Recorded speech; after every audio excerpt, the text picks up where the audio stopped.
Bonjour à tous, je vais aujourd'hui vous détailler la géographie globale du monde d'Andaria. Ce monde est constitué de 5 plaques continentales disposées sur une planète globalement sphérique, et je ne vais pas détailler ici l'intégralité de ces plaques continentales, mais seulement une d'entre elles, celle qui est réellement nommée Andaria.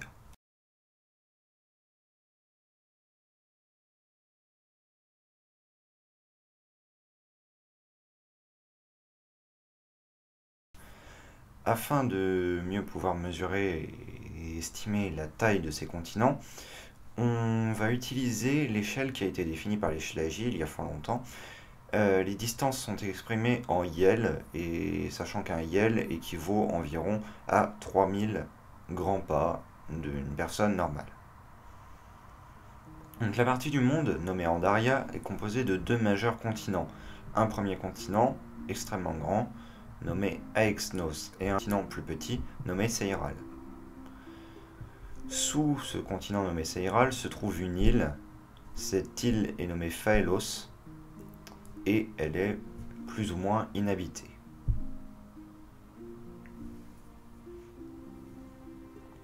L'ensemble des terres qui composent Andaria est exposé de la même manière à l'étoile du jour, c'est-à-dire que sur la taille du globe, elles ne couvrent qu'une petite partie, ces terres, et donc par conséquent, elles ont la même exposition toute l'année. Il n'y a donc pas de cycle de saison euh, sur des portions plus petites que la globalité de la surface d'Andaria. Et donc pour expliquer les climats, ils ne pourront pas être expliqués de façon il y a une variation de saison, mais plutôt par des phénomènes de nature géologique ou physique.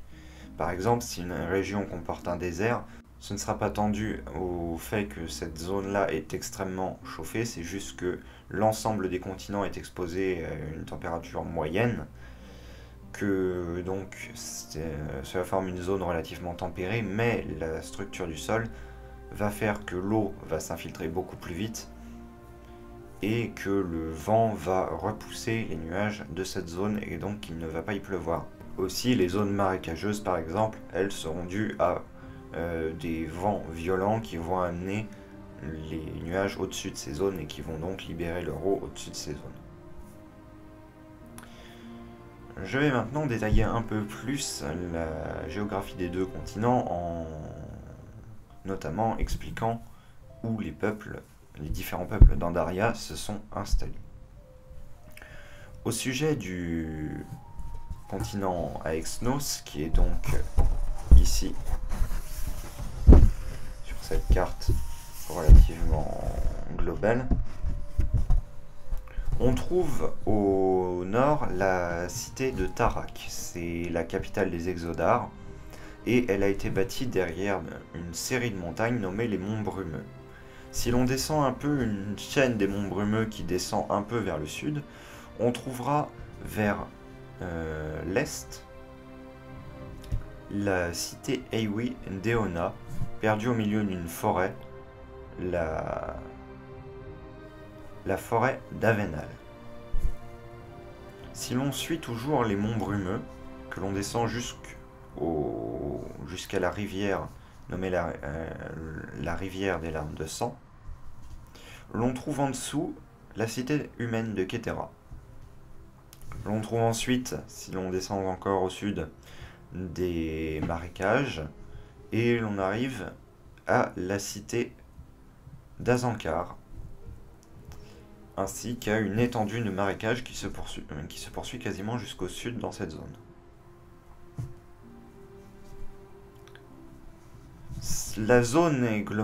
Toute cette zone est globalement tempérée et relativement humide, surtout la zone qui entoure Azankar. La zone qui est à l'est d'Eona, elle, est plus sèche, et il y a d'ailleurs une transition lente, mais certaine, vers un désert qui va occuper une immense partie du continent d'Aexnos, le continent d'Aexnos faisant ce tracé-ci. Le désert occupe toute cette zone-ci. Eona est ici, on a donc le désert directement ici, qui vient dans toute cette zone, et qui amène jusqu'à la cité qui est ici, qui est nommée Salian. Salian est une cité majoritairement portuaire et elle ouvre d'ailleurs la voie vers le second continent de Seiral. Seiral a un climat globalement plus froid que Aexnos. Cela est dû au fait qu'elle est située au beau milieu de la mer et cette mer apporte des vents froids qui viennent du sud de la planète. Les vents froids vont donc refroidir la zone et par conséquent former une pseudo-neige éternelle qui s'est déposée sur ce continent et qui ne fond pas, enfin qui fond un peu, mais qui est remplacée régulièrement. L'île de Phaelos a globalement le même climat que Seiral, étant donné qu'elle a globalement la même position. Seiral est ici et Phaelos est ici. Toutefois, la zone est plus limite désertique, étant donné qu'elle est beaucoup plus balayée par les vents que Seiral, qui a une chaîne de montagnes située comme ceci, qui donc protège des vents qui viennent de par ici, donc du désert notamment, et une chaîne de montagnes ici qui protège d'une partie des vents qui viennent de la mer. Aussi, les peuples d'Andaria ont bougé dans le passé et n'ont pas toujours été établis à ces endroits. Ainsi, si aujourd'hui on retient que les humains sont situés sur Aexnos dans le centre, et qu'ils sont situés en Aexnos dans le nord-ouest, comme c'est le cas pour les Eiwi et les Exodars, avant, la plupart des peuples étaient situés sur le centre, voire la périphérie est d'Aexnos. Et justement, de ce point, quand il y a eu l'invention des navires, les Shlagi et les Sil ont migré en masse vers le continent Seiral et s'y sont établis pendant longtemps avant de finalement être amenés à disparaître. Les peuples humains, Eiwi et Exodar, ainsi que le peuple, souvent nommé peuple du chaos, qui a établi la cité d'Azankar, se sont eux dirigés vers l'ouest, étant donné qu'ils préféraient des climats plus humides à des climats secs et chauds, comme ils étaient proposés dans la région de Salian. Tandis qu'à Salian sont restés notamment les Eiwi anciens.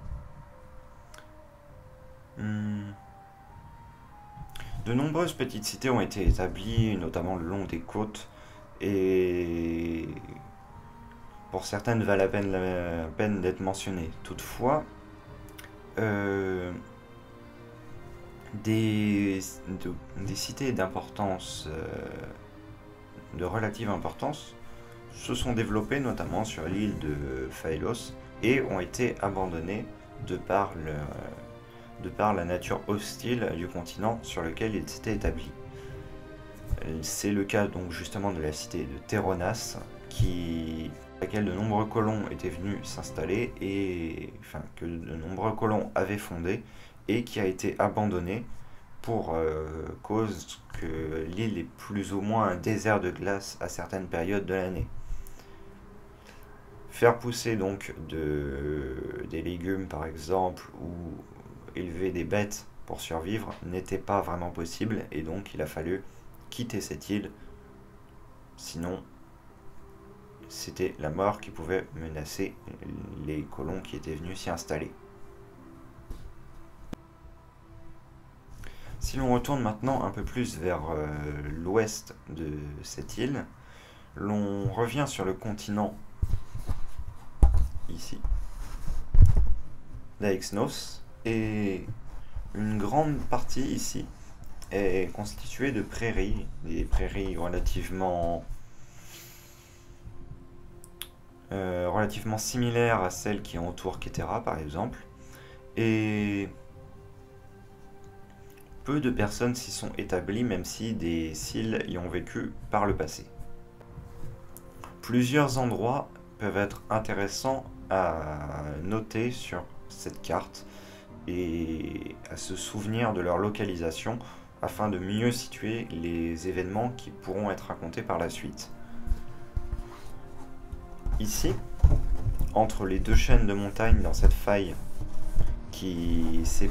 dans cette faille qui sépare le côté qui contient le côté d'Aexnos qui contient Salian et le côté d'Aexnos qui contient Ketera, se trouve ici le temple des cristaux brisés. Un second temple, à peu près du même type, se trouve sur l'île de Terronas. Au sud, un pic abrite un temple à peu près du même acabit. Tandis que, ici, sur les îles au nord du continent Seiral, l'on trouve un troisième temple du même type.